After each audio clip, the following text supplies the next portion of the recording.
Hi everyone, today I'm going to explain how to use the Vigenère Breaker app. That's the app I have open here. If you want a link to the app, there should be a link to it in the description of this video.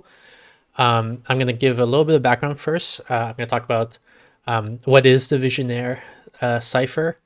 And so if you already know that, there should be a link in the description to let you skip ahead directly to the part on how to use the app. But otherwise, let's talk about the Vigenère cipher itself. So the Vigenère cipher is a slightly more advanced version of the Caesar cipher. So the Caesar cipher, the idea is you have some sort of offset, like let's say 5. Maybe 5 would be this, so meaning if you wanted to encode some sort of message like hello. Offset of 5 means you, for each letter, you advance it 5 slots to the next letter. So H goes to 1, 2, 3, 4, 5. That becomes M. And what I did here is you'll see that I have a slider here that lets me slide the letters around. And I've slid it 5 positions. So instead of doing this count of like, let's say we want to do E here, instead of counting, okay, so how many letters, which letter is the 5th letter after E, I can just look down here and I see that it's J. L apparently goes to Q, and then O here goes to T. So the message hello, encoded with a Caesar cipher where the offset is set to 5, would be encoded like this. So that's a Caesar cipher. The Vigenère cipher is a little bit more fancy. The idea is that you have a key or a password, and what that does is it sets a different offset for different characters in your message. So I have an example message here. Let me grab it real quick that demonstrates this. Let's say this is the message that you want to send to someone.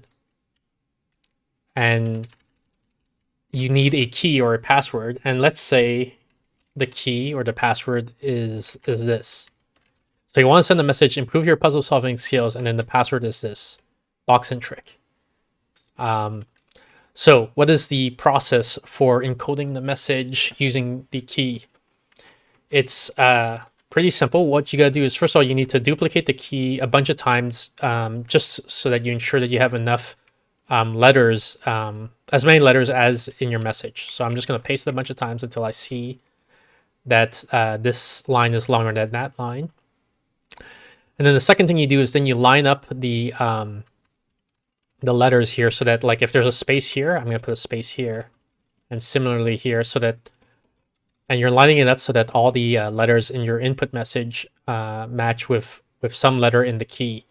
And if you have extra letters at the end, that's fine. You can just delete them.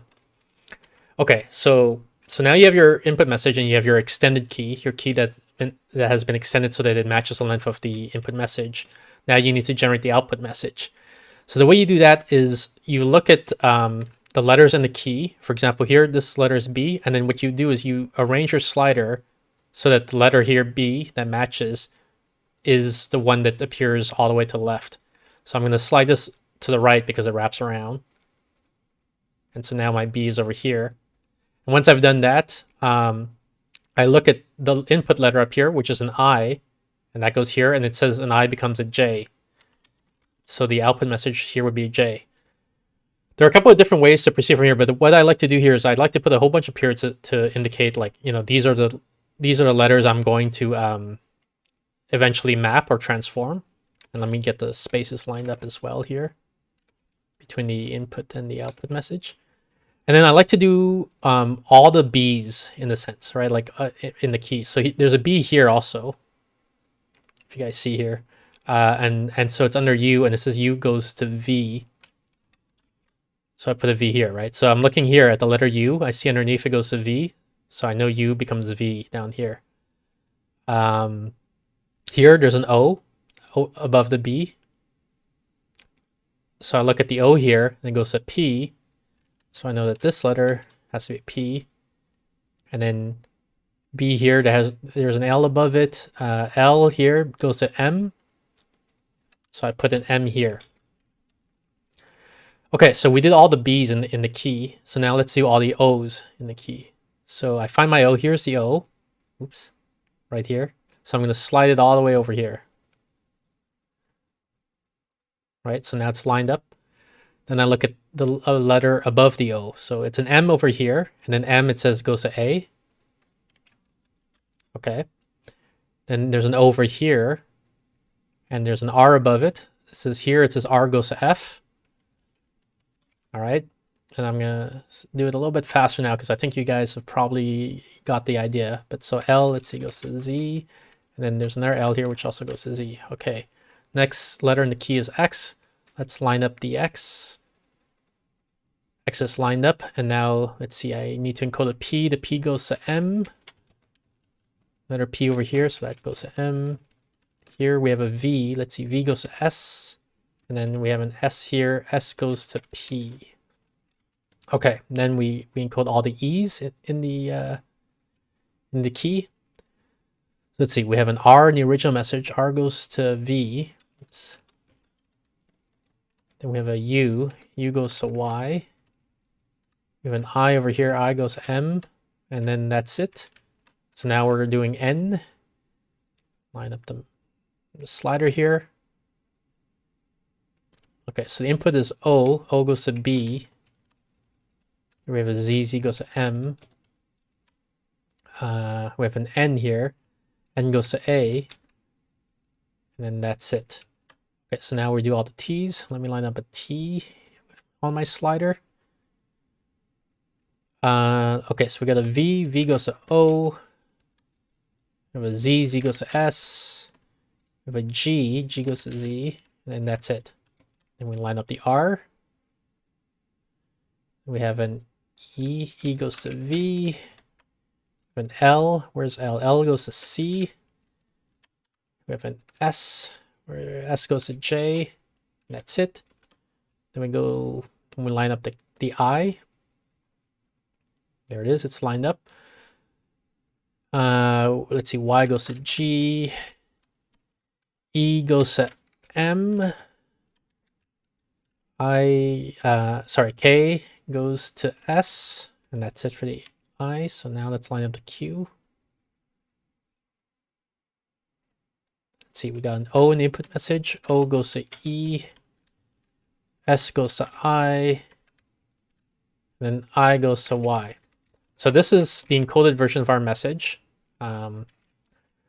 What you can do, it's not, this is optional, but a lot of, it's common to like break it up into groups of 5. Oops, is that 5 or is that 6? That's probably 6.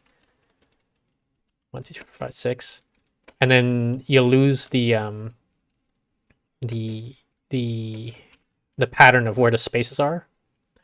I just to make sure I did it correctly, I have a version that somebody already encoded, and let me just double check their answer with mine. So this is what they got, and yeah, it looks the same. Okay, so it looks like we did not make any mistakes. Okay, so that's how you encode in the Vigenère cipher. So how do you decode? Let's say someone sends you this message and you need to decode it. Well, let's assume for now that you do know the key, right? We'll talk about the case where you don't know the key in a moment. But in this case, let's say it's your friend who's sending you a message and you both agreed beforehand that this is the key that you're going to use. Okay, so to do that, you basically follow a very similar process. So you need to extend the key so that it's as long as the message. Then you can break up, you put spaces so that the letters line up, and then you delete any extras you have at the end of the key. Okay. And then I like to do the thing where I put a bunch of dots ahead of time to indicate where I'm going to put the letters, the output letters, and then I put, set up the spaces and all that so everything is lined up properly.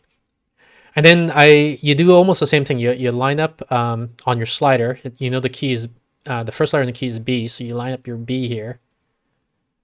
And so when we were encoding, like here you have a J, right? So what we would do when we encode is we look up here, we see J, and we know it maps to K. In this case, since we're decoding, we do the reverse, meaning we look up J down here, and we see it maps to I. So I know this J becomes an I. Then I'll look for another B. There's a B over here. And the decoded version is V. So here's the V. And the V decodes to a U. So I would put a U here. Then there's a B over here. The encoded version or the ciphertext is a P. P decodes a O. So I put an O over here. And then there's a B over here. Decode. We want to decode an M. M decodes a L. So you put an L here. Okay, so that's all the B's. Then now let's do the O's. We adjust our slider so that O is near the start of the slider here. And then we want to decode an A. So A is over here, goes to M. We have an F.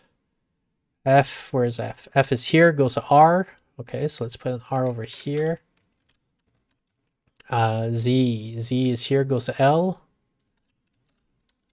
And another L, another Z over here, so we put another L over here. And so I'm just going to go a little bit faster now because hopefully you guys get the idea. So set up the X, looking for an M. I see M decodes to P. Here we have another M, so that also decodes to P. Yep. Just want to make sure I wasn't misremembering. We have an S goes to V. Yep. Okay. And then we have a P. Where's P? P goes to S. Cool. So then we have E now. We're going to decode the E. We're going to set the key to E, and then we're going to decode, let's see, V goes to, where's it, R. We have a Y decodes to U. Over here we have an M. M decodes to I. And I believe that's it for the E in the key. So let's go to N. It's the next letter in the key. So we want to code a B. B goes to O. Then we have an M. Let's see, M decodes to Z.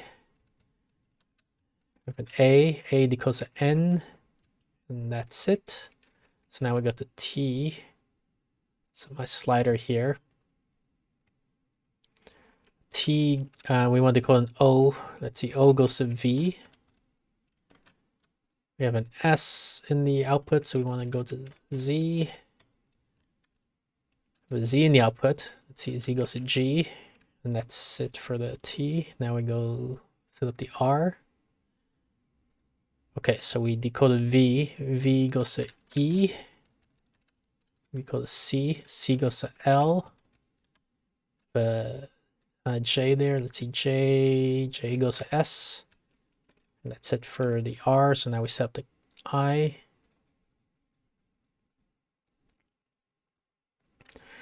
Let's see, we got a G. G goes to what? It goes to Y. Then we have an M over here. M goes to E. Then we have an S over here. Where's S? There it is. S goes to K. And that's it for the I. So now we just gotta do the Q. So I line up my slider so that the Q is at the very front, and then I look at E in the output. E goes to O. We have an I over here. Let's see, I goes to S. And we have a Y. Y goes to, where is it there? Another I.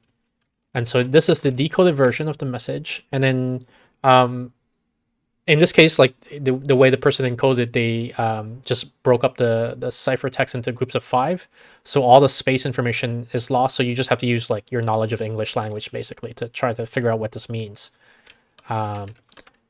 So one thing you can do is you can just delete all the spaces, and then you can say, okay, this looks like it might be a word boundary. I mean, like there could be some ambiguity, right? You might say, oh, maybe they meant improve or something like that, but like that doesn't make too much sense. Improve. Solving skill, maybe your kills, but you know, you play around with it a little bit, and then you might eventually figure out that it says improve your puzzle solving skill. So that's a common thing in old style cryptography, where you don't preserve the spaces and you just kind of have to figure out where the spaces go in the final message. Okay, so that was that's the Vigenère slider. That's how you do it manually. But what do you do if you don't know the key? Like, let's say someone sends you a message, or rather, no, they're not sending you a message. They're sending a message to someone else, and you've intercepted the message, but now you don't have the key, and you want to somehow crack what the message is saying. Like, you're a spy, you know, you're trying to spy on their communications. So how do you do that? So I have an example of that, and this is where the app is going to help you. That's what this app is for. It's designed to help you crack those messages. And let me clarify that this is just for fun, basically, right? Like if in the real world, they don't use this Vigenère slider for, like the military or the government or whatever is not going to use this because it's actually pretty easy to crack. This is more like for puzzles, you know, if you're doing a puzzle hunt, or maybe there's like a puzzle in the video game or something like that. They might use this, you know, like something fun, like a little game to play to try to crack it. If you're not interested in having fun by cracking it, like if you're like, oh, I'm a busy guy or I'm a busy gal, I just wanna get the answer. This is not the tool for you. There are online tools that just like instantly crack the Vigenère ciphers, sorry, automatically for you. I'll put a link to one of those tools in the description. This tool is more for like, I want to have fun, you know, like I'm playing a game, I'm playing a puzzle, and I want to participate in the process of cracking it. I don't want the computer to just do it automatically for me. I want to have fun doing it. But some parts of the cracking process is a little bit tedious. So this app automates those boring parts and then lets you focus on the fun parts. So I have an example message here.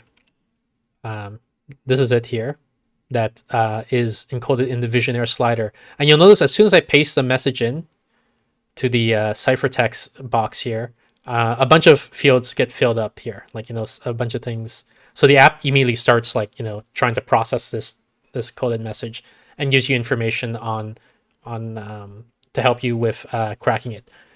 So when you're trying to crack a Vigenère slider, I keep saying slider because I keep saying this thing. I mean cipher. When you're trying to crack a Vigenère cipher, the first thing you want to do is just take an overall look at the ciphertext. So you want to check, like, for example, is there punctuation? So sometimes in the ciphertext, they'll have punctuation. Like, for example, and they'll use, if they have punctuation, usually they'll use a mix of upper and lowercase text. So it might have looked something like this, for example. And this would have been, and then maybe there was a comma here, and then maybe he's asking a question, and so on and stuff like that. If there is punctuation, that's going to make your job a bit easier, because then you know where the sentence boundaries are, and it also indicates that you probably know where the spaces are. Recall in the earlier example, we had to deal with some ciphertext that did not have spaces. In this case, in the ciphertext that we intercepted, it doesn't look like they're using punctuation, so we cannot rely on punctuation. The other thing you want to look at is there a mix of upper and lowercase text? If so, you can also use that to help you crack it. Unfortunately, in this example, it looks like they used only lowercase text, so we can't use that to help. But it looks like they did use spaces, because we see, like, you know, groupings of letters that are of different length. It's not like the other ciphertext we looked at earlier, where you just had a bunch of blocks of 5 letters long. So we are going to be able to use the number of spaces or where the spaces are to help us crack this. Sometimes you don't have that information, in which case your job's a little bit harder. But in this case, we have it, so we're going to take advantage of that. So when you do have spaces, what you want to do is you want to look for words that repeat. What do I mean by that? I mean, like, for example, in this text, the word "we" here repeats. There's this; it appears here and here, and the word "qh" also repeats. It appears here and appears here. So how did I know that? I mean, so one way, what you could have done is just manually, like, read every word and see, okay, do I see any repeats? But that's one of the tedious things that this app helps you with. Here, it shows you that the word "we" here repeats twice, 2 times here, and it says you at what positions. By position means, like, this is the first position, second position, so on, and then this is position 79 in the text. So 79's letters in, the word "we" appears, and then it appears again 79 letters in. And the distance between those 2 repeats is 30 letters, and that's going to be important in a moment. But before we get to that, we look at this other guy here. It says QH also repeats, and it says it repeats at position 51, which apparently is around here, and also at 161, which is around here, and then there's about 110 letters in between them. Okay, why is this important? It's important because it means that the length of the key, remember that we don't know what the key is. We don't even know how many letters are in the key, right? But the length of the key is probably going to be one of the common factors of these 2 numbers. What do I mean by that? So I mean, like, for example, 10 is a common factor between both these numbers, 30 and 110, because both numbers are divisible by 10. Like, 30 divided by 10 is 3, 110 divided by 10 is 11. How do you know that? I mean, it's basically the idea with the Vigenère slider is that you're doing a bunch of different Caesar ciphers, right? If you remember, when we did the example earlier, and we had the key, what was it, box something? Let me look it up. Box and trick was the key. So basically what you have, how many letters is this? This is 3, 6, 9 letters long. So it's like as if you had 9 different Caesar ciphers and you were just looping through them. And so eventually, just by coincidence, sometimes when you loop through your Caesar ciphers, you'll happen to loop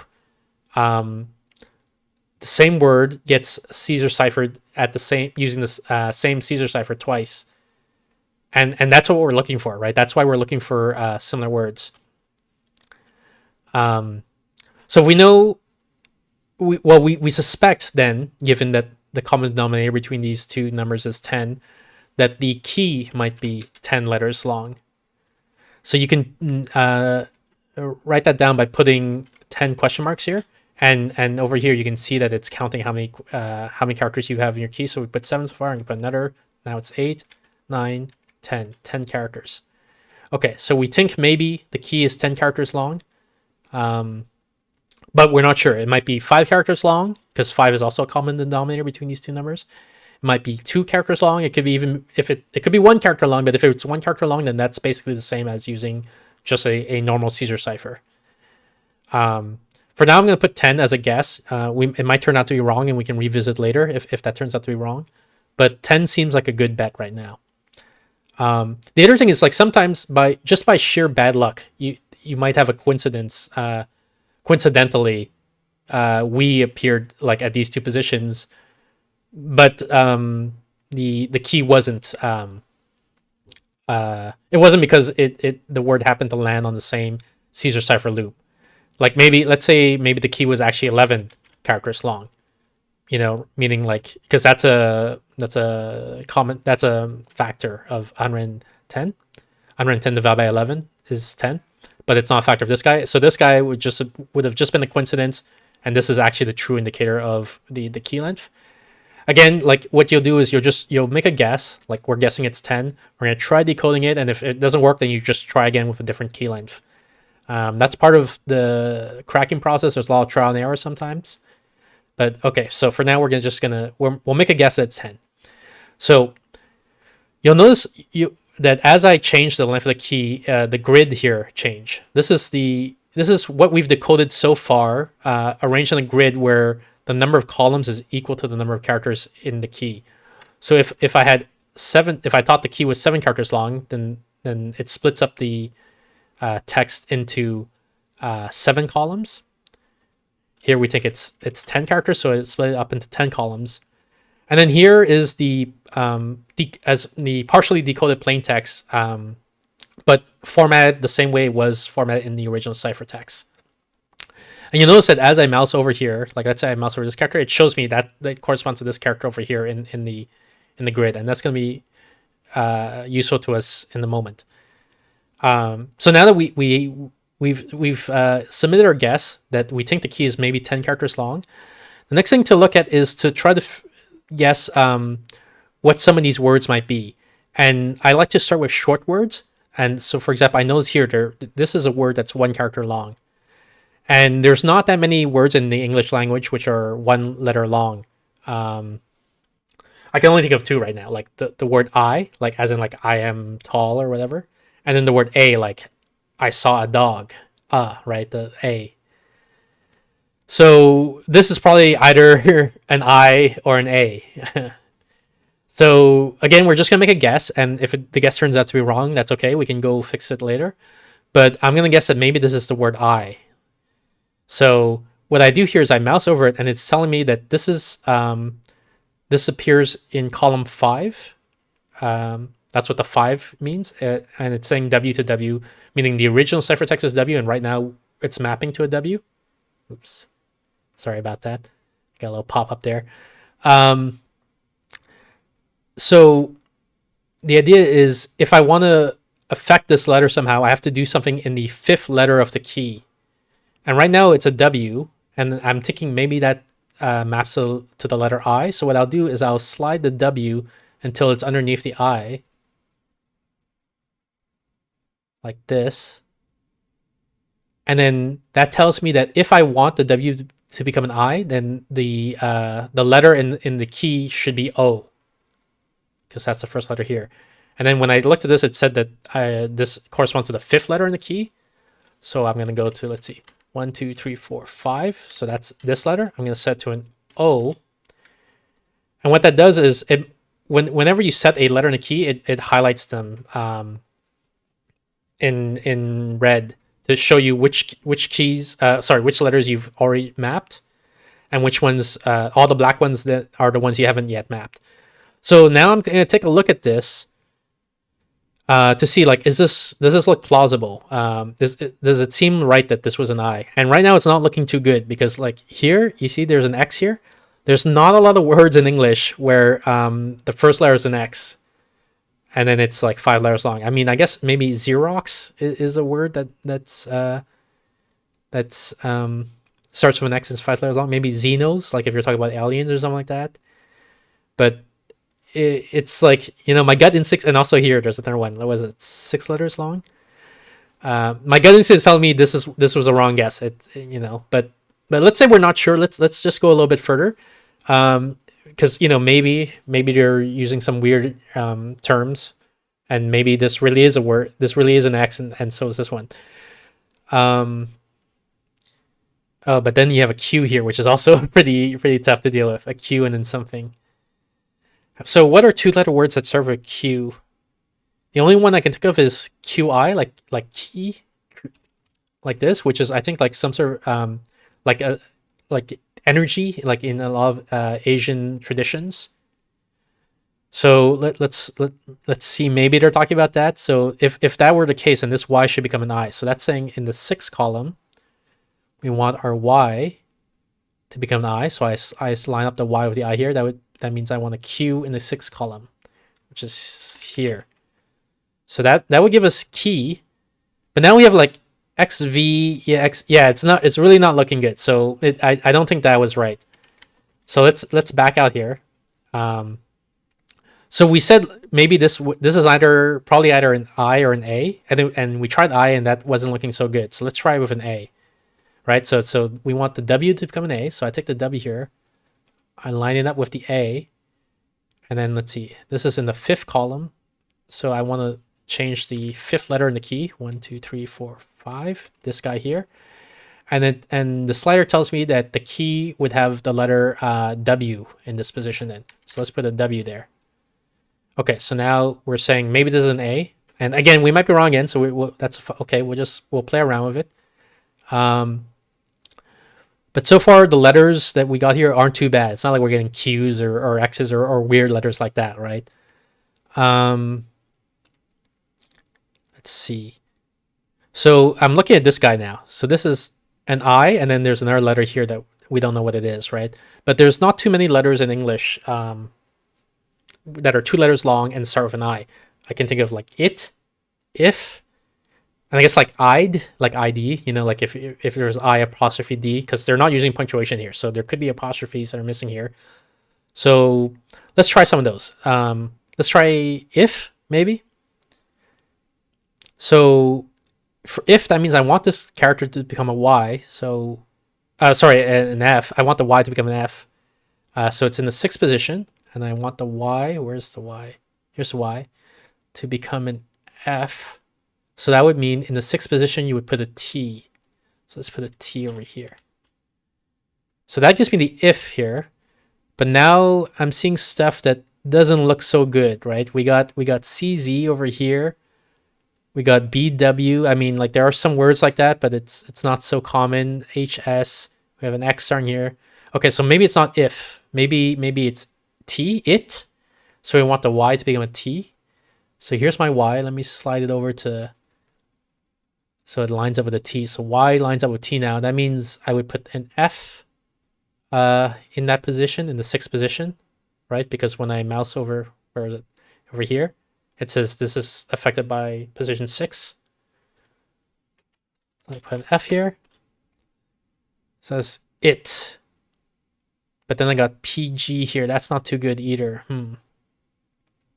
Okay, so it's not if and it's not it. What else could it be? It could be I'd. Oh, it could be in. I forgot about that. An N, right? In. Well, let's try I'd real quick. So what's that? That was a Y, right? And I can see what it was because when I mouse over it says, I can see here it says Y transforms to T. So it was originally Y. I want the Y to become a D. Just put it over, align the Y with a D. That means I put a V over here. Let's take a quick look. I'd, but then you have PQ here, which isn't looking so good. Okay, so let's try in. So I want to align the Y with the N. Oops. Over here, YN, so that means I put an L over here. So let's put the L. And now, let's see. These letters are okay. There's nothing like super weird. You know, there's none of that like CZ or X or whatever, like X at the beginning. The red letters I'm looking at, I mean. So this could be a plausible decoding. Okay. So what else can we look at? I'm looking for other words that we can try to make guesses as to what they are. So how about here? This 3-letter word AL and then something. So how many words are there that in the English language where it's like it's 3 letters long and the first 2 letters are A and L? I can think of all,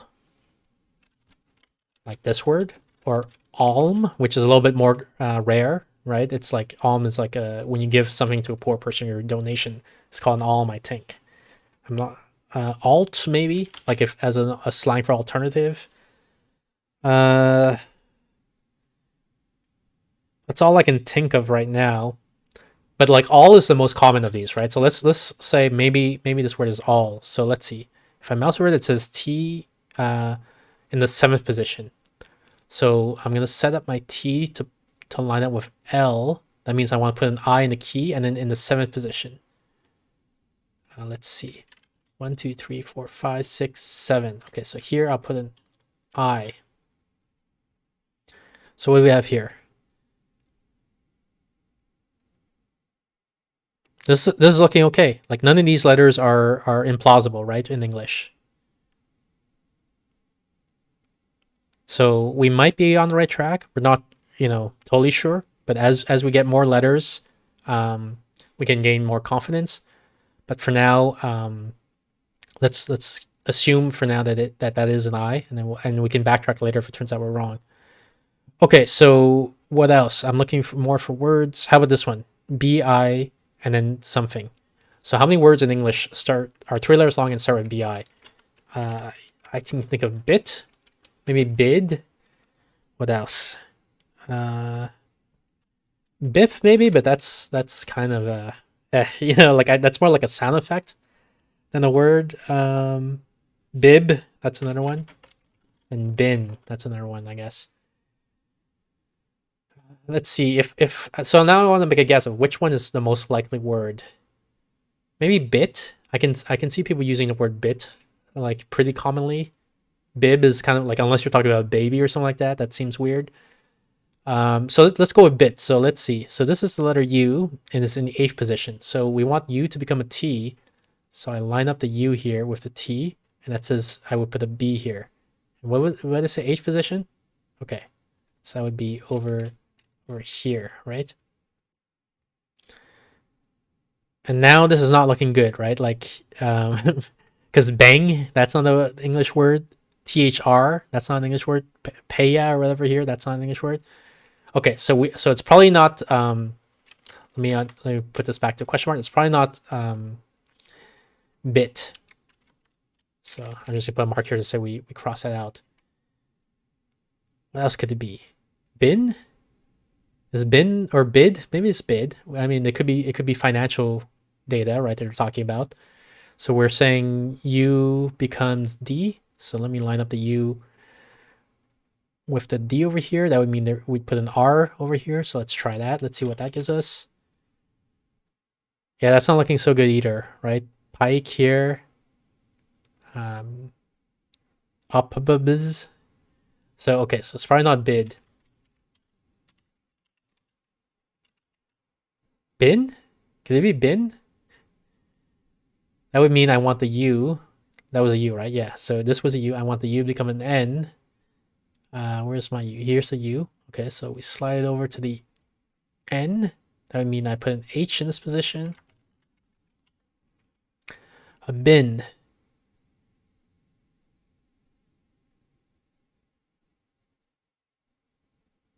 No, I'm not liking this one either. I know, so my eye keeps coming to this one. So this one kept like THL is not an English word, right? But now I'm wondering maybe I'll be more productive looking at this guy. So it doesn't look like it's H. Let me get rid of that one. But here we got, I should have spotted that earlier. I didn't spot it until now. We have TH and then something, a 3-letter word that starts with TH and then something. The is the one that immediately comes to mind for me, right? Like is there even like it's gotta be a vowel, right? So like A, E, I, O, U. I guess like though might be like if you were using slang, it might be an O, but it's probably like the is a pretty common English word. So let's look at this one. So that's an S. We want the S to become an E. So here's my S. Let's move it over so that's underneath the E. Then I put an O, so the O here, and that's what position is that? 8. Oh, 2, 3, 4, 5, 6, 7, 8. Okay, let's put an O here. Oh, big. I forgot about that word. Yeah, that's another. Okay, we would have been stuck there for a while because I didn't think for some reason the word big escaped my mind. But actually, this is looking really good, right? Like, look at this: a big something bent, pain. So yeah, this is looking like actual. I think we're on the right track here because we got some English looking pieces of text here. Okay, how about this guy here? This could be what? Could be that. Could be like something else that I might have forgotten, like the same way I forgot about the word big when looking at there. But let's just try some of them. Let's try W. So we want P to become W in the 4th column. So I line up my P. Here's the P. I'll line up with W, and then that's a T in the 4th column. So let's see. 1, 2, 3, 4. So this guy, let's make it a T. So what do we have here?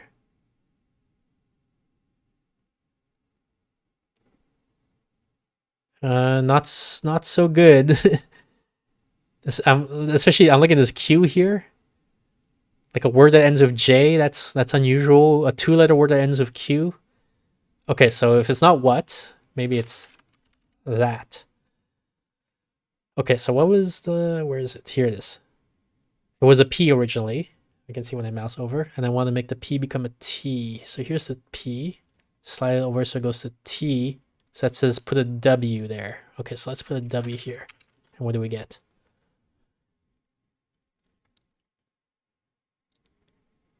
This is, it looks okay.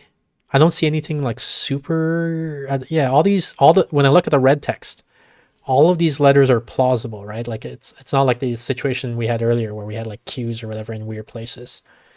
And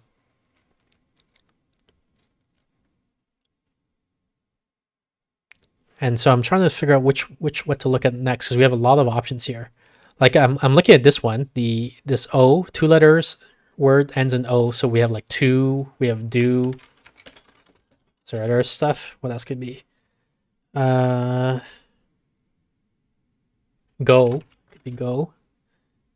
I'm just looking at my keyboard basically. I'm looking at every letter on the keyboard to see, what it could be. Oh, it could be no. And I guess mo as a slang, like mo money, mo problems. So that we can look at that. That's one possibility. Here we also have 3 letters ends in HE, right? So that could be like the. That's a common one. It could be she. Could it be anything else? Quick glance. I'm not seeing. So maybe let's go with this one because there's only 2 possibilities. Like as opposed to this one where we might have to go through 6 possibilities before we narrow it down. So let's go with the because the is a very common word. She's a little bit less common. So that would mean I want this H in column 3 is what it says to become a T. So let me line up the H. H becomes T, and that's an O in column 3, so that's over here. So what do we have here? Something bent, something, the something, that's something began. Okay, that's looking good. Pain. Yeah, I think we got it with the we went with Z. I think that looks good. And then here, this word. I'm guessing this letter is a D, right? Chopped.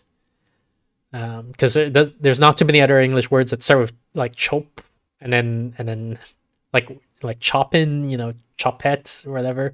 Like it's those are all weird, but the chopped, like the past tense of to chop, that looks very plausible. So this Z, let's make it a D. So that means in the 9th column, we take our Z. Where is it? Here it is. We line it with the D. Oops. And that's a W in the 9th column. 1, 2, 3, 4, 5, 6, 7, 8, 9. So that's right here. So yeah, this is still looking good, right? We got C's, wood, and I don't know exactly what the text is about, but wood and chop, that makes sense. Something that's something in 2 began. Yeah, this all looks really good. Okay. Well, why don't we keep going with that? So we have an HE here with another unknown letter. So let's make this D also. So let's see, that's a B. I want the B to go to T. So I line up the B under the T. That gives me an I, and that what column was that? That was in the column number 2. Okay. When a big something sees some wood chopped, it's so something that he wants to begin something. Yeah, this is looking pretty good also. And so here's the other thing I'm noticing, by the way. So you know when I said like maybe it's 10 letters long, the key, or maybe it's 5 letters long, or it could be 2 or 1 or something like that. I'm guessing maybe it's 5 letters long, because what we're seeing here is we're seeing the same key repeated twice, right? Like I guess it's LIOWW and then LIOWW again, right? So that's something also else you can pay attention to while doing this. Sometimes people choose keys that are like an English word, right? And so if you start to see that this looks like some word that you recognize, you can say, okay, maybe let me just try typing in that word and see if that makes it work. Like, I don't know, let's say we taught, you know, like I'm gonna copy and paste this. Like, oh, this like if we were like this, and we say, oh, that looks like the word wooden, so we could, you know, fill it out, and then we check, like, you know, does it look like it makes sense? So similar to here, like now I'm suspicious. I think maybe this is just the word LIOWW spelled twice. So let me just put it in and just see if that works. And it looks like it did work. Yeah, like when a big branch bent down to seize him, the woodman chopped at it so fiercely that he cut it in 2 at once. The tree began shaking all its branches as if in pain, and the Tin Woodman passed safely under it. Sounds like maybe a passage from the Wizard of Oz or something like that. So actually, I guess the key was actually 5 letters long, right? Instead of 10. We made a guess of 10, but it worked out in terms of, you know, we still were able to solve it anyway. So yeah, so that's this app. That's how you use this app to try to solve Vigenère ciphers. Like I said, it's mainly for fun, just to goof around. If you seriously want to solve them, there are better tools out there that just, like, you know, automatically solve them for you. But if you want to, like, you know, live the life of a spy, kind of like in a game or something like that, maybe you're doing an RPG, like a tabletop RPG, and you're the dungeon master and you want to let your players goof around with this, you know, this could be a fun way to do it. So I'll put a link to the app in the description. And yeah, that's gonna be it for me. So thank you for watching. Have a good day.